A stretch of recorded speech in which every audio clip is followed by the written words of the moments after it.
Social ಮೀಡಿಯಾದಲ್ಲಿ ಕೆಲವರು ತಮ್ಮ ವಿಭಿನ್ನ ವಿಡಿಯೋಗಳ ಮೂಲಕ ಗಮನ ಸೆಳೆಯುತ್ತಾರೆ.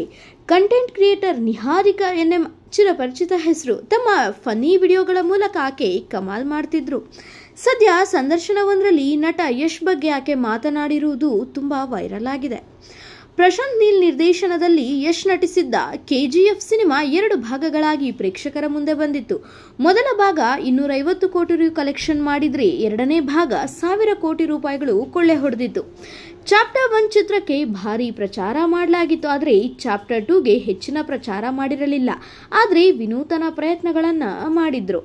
ಬೆಂಗಳೂರಿನಲ್ಲಿ ಟ್ರೈಲರ್ ಲಾಂಚ್ ಈವೆಂಟ್ ನಡೆದಿತ್ತು. ಒರೈನ್ ಮಾಲ್ನಲ್ಲಿ ನಡೆದಿದ್ದ ಕಾರ್ಯಕ್ರಮವನ್ನು ಕರಣ್ ಜೋಹರ್ ನಿರೂಪಣೆ ಮಾಡಿದ್ದು ವಿಶೇಷ. ಹೀಗೆ ಬಹಳ ದೊಡ್ಡ ಮಟ್ಟದಲ್ಲಿ ಪ್ರಚಾರ ನಡೆದಿತ್ತು. ಸಿನಿಮಾ ಬಿಡುಗಡೆ ಹೊಸ್ತಿಲಲ್ಲಿ ನಿಹಾರಿಕಾ ಎನ್ಎಂ ಜೊತೆ ಯಶ್ ಸಣ್ಣದೊಂದು ರೀಲ್ಸ್ ಮಾಡಿದರು. ಕೊಂಚ ಫನ್ನಿಯಾಗಿದ್ದ ಆ ವಿಡಿಯೋ ವೈರಲ್ ಆಗಿತ್ತು. ಚಿತ್ರದ ಪ್ರಚಾರಕ್ಕೆ ಬಲ ತುಂಬಿತ್ತು. ನಾನು ಸಿನಿಮಾ ಪ್ರಮೋಷನ್ಗಾಗಿ ಮೊದಲು ರೀಲ್ಸ್ ಮಾಡಿದ್ದು ಯಶ್ ಅವರೊಟ್ಟಿಗೆ. ಅದು ನನ್ನ ಜೀವನವನ್ನೇ ಬದಲಿಸಿಬಿಡ್ತು. ಅದನ್ನು ಹೇಳೋಕೆ ಸಾಧ್ಯವಿಲ್ಲ. ಅಲ್ಲಿಯವರೆಗೂ ನನ್ನ ಲೈಫ್ ಒಂದು ರೇಂಜ್ನಲ್ಲಿ ಹೋಗ್ತಿತ್ತು. ಕೆಜಿಎಫ್ 2 ಚಿತ್ರಕ್ಕೆ ಯಶ್ ಅವರ ಜೊತೆ ರೀಲ್ಸ್ ಮಾಡಿದ ಬಳಿಕ ಎಲ್ಲೋ ಹೋಗಿಬಿಡ್ತು. ಅದೇ ನನ್ನ ಮೊದಲ ಕೊಲಾಬ್ರೇಷನ್. ಆಗಷ್ಟೇ ನಾನು ಪದವಿ ಮುಗಿಸಿದ್ದೆ. ಅವರ ತಂಡ ಫೋನ್ ಮಾಡಿ ಕೆಜಿಎಫ್ ಚಿತ್ರಕ್ಕೆ ವಿಡಿಯೋ ಮಾಡ್ತೀರಾ ಎಂದು ಹೇಳಿದ್ರು ಅಂತ ಆ ಘಟನೆ ನೆನಪಿಸಿಕೊಂಡಿದ್ದಾರೆ. ಇದೆಷ್ಟು ಈ ಹೊತ್ತಿನ ಸುದ್ದಿ. ಮತ್ತಷ್ಟು ಸುದ್ದಿಗಳಿಗಾಗಿ ನೋಡ್ತಾ ಇರಿ ಸಿರಿ ಟಿವಿ.